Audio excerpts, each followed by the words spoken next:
જીજા સાલા જીજા 21 માર્ચે આ મૂવી આવી છે. શું આ મૂવી જોવા જેવી છે કે ઇગ્નોર કરવા જેવી? આગળ આપણે વિડીયોમાં જાણીએ અને તમે પણ વિડીયો જોયા પછી નક્કી કરી શકશો. તો આના મુખ્ય ભૂમિકામાં આપણને જોવા મળે છે રાઘી જાની, તુષાર સાધુ અને કૌશલ મિસ્ત્રી. તો આના સ્ટોરીની વાત કરીએ તો હું એટલું જ કહીશ જેટલું આપણે ટ્રેલરમાં ડિસ્કસ કરેલું કે કૌશલ મિસ્ત્રીનો જે કેરેક્ટર છે એ ટ્રેડિંગ કરતો હોય છે અને એફએનઓ રમતો હોય છે. તો હવે એના જે જીજા અને સાલા છે એટલે તુષાર સાધુ અને રાઘી જાની જે બે કેરેક્ટર છે એના પૈસા લઈને એ બધા લોકો એફએનઓમાં ઇન્વેસ્ટ કરે છે. પણ જે કંપનીમાં એ લોકો ઇન્વેસ્ટ કરે છે એ કંપની ઉઠી જાય છે અને આ લોકોને થાય છે 5 કરોડનું નુકસાન. તો આ નુકસાનની ભરપાઈ કરવા માટે આ લોકો અલગ અલગ ઠેકાણેથી 5 કરોડનો જુગાડ કરે છે. તો હવે શું થશે, જુગાડ કરી શકશે કે નહીં એ બધું તમને મૂવીમાં જોવાનું રહેશે. તો સૌથી પહેલાં આપણે આના ટેકનિકલ પોઈન્ટ્સની વાત કરીએ તો આનું પ્રોડક્શન ક્વોલિટી અને બીજીએમ વગેરે સારા, જે સીન સાથે સિંક્રોનાઇઝ વ્યવસ્થિત થઈ જાય છે અને સાંભળવામાં પણ સારા લાગે છે. તો હવે આપણે એના એક્ટરના પરફોર્મન્સની વાત કરીએ તો બધાનું પરફોર્મન્સ એમ તો એવરેજ છે. રાઘી જાનીના પરફોર્મન્સની વાત કરીએ તો એમનું પરફોર્મન્સ સારું છે ને, અને તુષાર સાધુ અને કૌશલ મિસ્ત્રીના પરફોર્મન્સની વાત કરીએ તો એ એવરેજ છે ને અમુક વાર એ થોડું બિલો એવરેજ પણ વહુ જાય છે, સ્પેશિયલી કૌશલ મિસ્ત્રીનું જે કેરેક્ટર છે.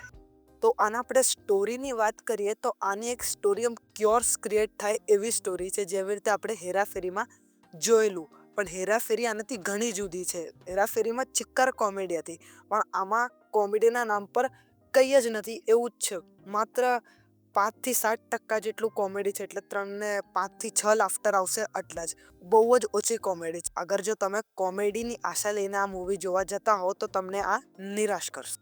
આની જે સ્ટોરી છે એ એમ તો એવરેજ છે, પણ અગર જો આની સારી રીતે બનાવવામાં આવ્યું હોત તો કદાચ આ ઘણી કોમેડી ક્રિએટ કરી શક્યું હોત અને એંગેજ પણ કરી શક્યું હોત. પણ આ કરવામાં એ ક્યાં ને ક્યાં ફેલ થઈ જાય. અને સૌથી આનો જે મેઇન નેગેટિવ પોઈન્ટ છે એ આનો છે સ્ક્રીન પ્લે. આનો જે સ્ક્રીન પ્લે છે એ બહુ જ સ્લો ફીલ થાય છે, કે લાગતો જ નથી, કે એવું લાગે છે કે આ જલ્દી પતી જ નથી રહ્યો. આપણે હું ફર્સ્ટ હાફની સ્પેશિયલી વાત કરું એટલે જે ફર્સ્ટ હાફ એનો છે એ 1 કલાક સુધીનો છે, પણ ઇન્ટરવલ આવતા આવતા આટલો ટાઈમ લાગ્યો કે 1.5-2 કલાક લાગી ગયા.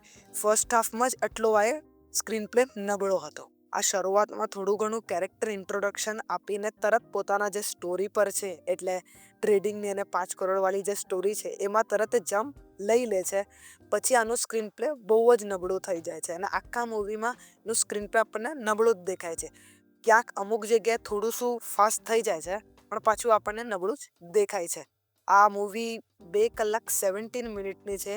આ 1 કલાક 40 મિનિટ કે 1 કલાક 45 મિનિટમાં જ પતી જવી જોતી હતી. તો આનો ફેસ બહુ સારો રહેત અને આ એન્ગેજિંગ કરી રાખત. પણ આ આટલું બોર કરે છે કે આપણને વચ્ચે વચ્ચે થાય કે હજી કેમ આ પતતું નથી, ચાલ જલ્દી કર એવું આપણને વચ્ચે વચ્ચે થયા કરે. તો ઓવરઓલ આપણે આ મૂવીની વાત કરીએ તો આ બિલો એવરેજ ટુ એવરેજ છે. મને આ મૂવી આટલી નહીં ગમી.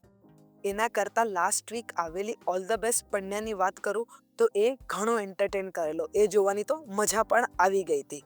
તો આ જેટલી મેં ચર્ચા કરી એના પરથી તમે ડિસાઈડ કરી શકો છો કે તમને મૂવી જોવા જવી કે નહીં.